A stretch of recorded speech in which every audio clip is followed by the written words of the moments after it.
Hello everyone and welcome to Over the Top Rope Newsflash. Now this series is basically just like the podcast, but a shorter version of it, where I will talk about random wrestling stories in random order, but that I feel like they need to be discussed. First of all, the first story I want to talk about is something that happened during Monday Night Raw, and I'm so glad I did not watch because it would have bored me to tears and put me to sleep. But I found out all of this because I was hanging around Twitter during the whole airing of Monday Night Raw. So supposedly during Monday Night Raw, Russell Boats posted that WWE was having trademark issues with Jey Uso's catchphrase, YEET, or what the Judgment, not the Judgment Day, what the Bloodline has been saying for months, YEET. Well, apparently, they're not allowed to say that anymore because WWE ran into some very, very bad legal trouble because they did not once again, WWE did not once again look into the trademark before allowing their wrestlers to use such catchphrase. I don't know much about it, but all I know is that, Russell Boats had tweeted something about, the WWE is having trademark issues and going forward, Jey Uso and Jimmy Uso are no longer allowed to use the word YEET. And when I saw that, I just started laughing hysterically because this is not the first time that this has happened with this company. I just thought it was a great story to start off with, which leads me into a dumbest tweet of the day segment, and that would have to go to Mr. I believe his name is Raj Giri. He's a wrestling analyst, and his tweet was so dumb. I couldn't believe what he was saying. He's like, "Oh, I can't believe WWE is gonna leave money on the table. They should just pay the original owner of the catchphrase YEET, and so they can still use it." Motherfucker, you think WWE is gonna pay a six-figure check to some guy for his catchphrase because it's actually someone's catchphrase? They didn't say who, but it's somebody's catchphrase already, and WWE was using it without the permission of said person, which I thought was hilarious. But for Raj Giri to go and say, "Oh, WWE should just pay them whatever they want so they can use it," you asshole.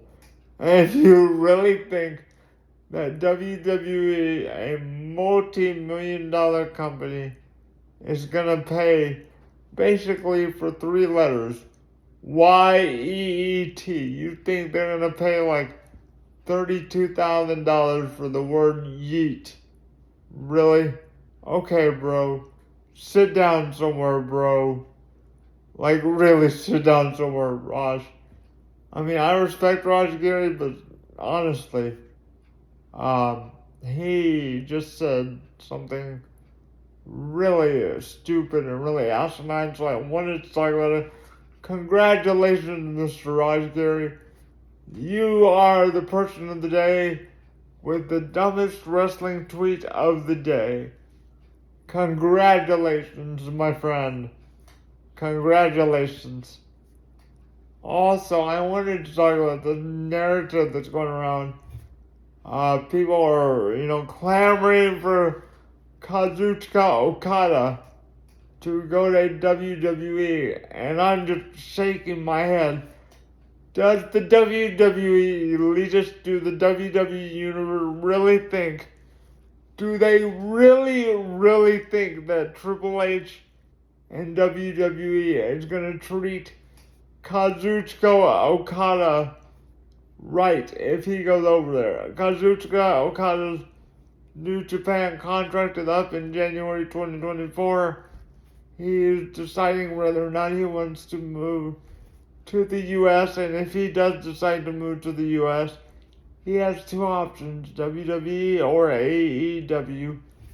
Me personally, I would prefer him to go to AEW, but I think it's hilarious all these people clamoring for a legend athlete like a wrestler like Kazuchika Okada to go to WWE, and the reason why I'm so against that is not because I'm an AEW fanboy, not because I'm an AEW shield, not because I worship the ground Tony Khan on, that Tony Khan walks on, you fucking WWE elitist. I'm against it because of the way WWE treats its Japanese and Asian talent. I think they treat them wrong. I don't think they treat them right. The only time that you ever see a talent of Asian descent pushed on WWE TV is when they see AEW do it. Because remember when Riho became AEW's first women's champion, all of a sudden Asuka got a title shot, or was it Kairi? One of the two. All of a sudden, they won the tag title or whatever. WWE only does it when they're going to be called out. And, ever since Kairi Sane returned to WWE, which I was all for, until she started losing all of her matches. Because they went into War Games, they lost. Apparently, this past week on SmackDown, she lost looking up at the light. This is Kairi fucking Sane. She should not be losing flat on her back looking up at the light. I love Kairi. I have a huge crush on Kairi. Kairi's probably the only reason why I watch WWE. Well, her, Dakota Kai, Asuka, and Io. I absolutely have a crush on all of them. Except for Bayley. Sorry, Bayley. But anyway, this is Kairi Sane. Kairi Sane should not be looking up at the lights. Absolutely ridiculous. So I'm going back to my original story. For these WWE elitists to be saying, oh, Kazuchika Okada needs to go to WWE. No, he doesn't. If they're going to treat him any way they treated Kairi. Hey guys, welcome back to your Over the Top Rope Newsflash. Sorry about that. The video got cut off for some reason. I do apologize. But what I was saying is, no, I don't want to see Kazuchika Okada in WWE because they're going to water him down. They're going to make him a laughing stock. And honestly, I don't want to see Kazuchika Okada. Kazuchika Okada, one of the best wrestlers in the fucking world. In my personal opinion, I don't want to see him relegated to some kind of laughing stock, some kind of comedy gimmick, because that's not who he is. Kazuchika Okada is a very serious wrestler. I'm worried that if he goes to WWE, and I'm pretty sure I'm right. I'm pretty sure I'm absolutely right about this. If he goes to WWE, they're going to make him the next Akira Tozawa and just make him a laughing fucking stock. And he does not deserve that. On to my next story, and I do apologize for this being a two-part video. That wasn't the plan, but the video cut off, so I do apologize for that. My last story is what happened on Raw last night. So apparently there was no CM Punk. And I was befuddled by this decision. I would have thought, okay, WWE knows they really messed up the bed last week with Punk coming out to cut that lame Sesame Street, watered down. I love you, I'm home. I hear you, I'm back. Oh my god, that just makes me gag. What kind of promo was that? Some kind of Mr. Rogers promo? So I thought, okay, they're gonna have Punk on Raw this week, give him more time, give him a chance to really cut a nice promo, really make up for the debacle that was last week. He was not on the fucking show at all. I think this was a missed opportunity. I think this was a bad decision in booking by Paul Levesque and I'm pretty sure Bruce Pritchard. And we can't blame Vince anymore because Vince is not the head. So I'm blaming all of this on Paul Big Nose Triple H McGee. Once again, like I've been saying, Triple H is not a god. And for all of you that want to say, oh yes he is, you don't know what you're talking about, bro. Triple H knows how to book wrestling. No, he doesn't. Because if I was running Raw and I knew, okay, that promo didn't hit very well last week, I would have said, hey Phil, do you mind coming in? I know we got you booked for Friday SmackDown, but I'm going to give you time. We'll give you a microphone. Go out there, cut an 8-minute promo. Or I would be like, cut a 15-minute promo. And, we'll just go up there like that. No, they didn't do that at all. He didn't show up at all. So apparently he's booked for this Friday SmackDown, which is going to be their quote-unquote Christmas episode. I'm like, what the fuck? Usually they do the tribute to the troops like near the middle of December. I don't know why they're doing it in the first week of December. We know the shows are pre-recorded, so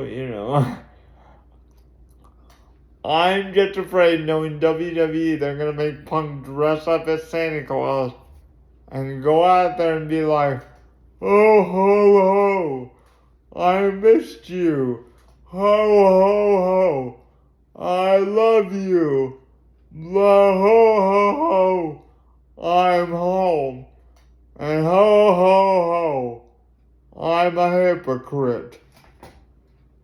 Well, that's one thing if you're telling the truth about it. He is a fucking hypocrite. But I just think that's a bad booking call that WWE did not have CM Punk on Monday Night Raw this week after the horrible promo he cut last week, in my opinion. Lastly, I wanted to mention something, though I retweeted a big article. I think it was posted by Fightful or somebody, and I basically said, all you guys clamoring out there for Kazuchika Okada to go to WWE, I'm against it. And so I went back there to see if there was any comments or anything. Guess what happened? They deleted the original post. I guess Fightful or whoever it was, I forget the original post, but I know it was a big wrestling site. I had retweeted their post, and I guess they didn't like what I had to say because what I said was absolutely fucking true. And the original post is completely gone. All that you can see now is my retweet post that I put. But it says underneath, the post is unavailable, which means the original post is unavailable. I find that fucking hilarious. You didn't like criticism. I forget if it was Fightful. I apologize. I forget if it was Fightful or some other wrestling website, but you didn't like the criticism, so you got scared and you deleted the fucking post. Why? because you knew I was right. You know I'm right. I know that there's bigger content creators in this space, like JD from New York, the Solid Monster, who I absolutely respect. Hi Jason, if you're watching, keep up the good work, bro. BC Amplified, who I respect. You know, it's a love-hate relationship with BC. Sometimes I agree with him, sometimes I don't. The majority of the time, I think the one I don't agree with the most is JD from New York. I think out of all three of the names I just mentioned, he's the most flip-floppy when it comes to his opinions. I mean, everyone's entitled to their opinion, but going back on what I said, whoever the original poster was, whether it was Fightful or Wrestle Talk or any website like that, they deleted their original post and just left my retweeted post, which I find hilarious because it said under my post, the original post that you retweeted is no longer available. So they got fucking scared. Well, I said good, get fucking scared. I want people to get scared because I'm here to join the IWC. I'm not here to cater to the WWE elitists. I'm not here to cater to the WWE loyalists. And yes, I may be a fanboy, but I'm not here to cater to the AEW elitists either. I'm here to speak the truth and to put truth and fact on my stories. You may not like what I have to say, and that's fine. But I always will try to speak the truth the best way I can. And yes, I may be disabled. Yes, I may have a speech impediment from time to time. But I always try to be articulate with my wrestling views. And I hope that you guys enjoy these videos.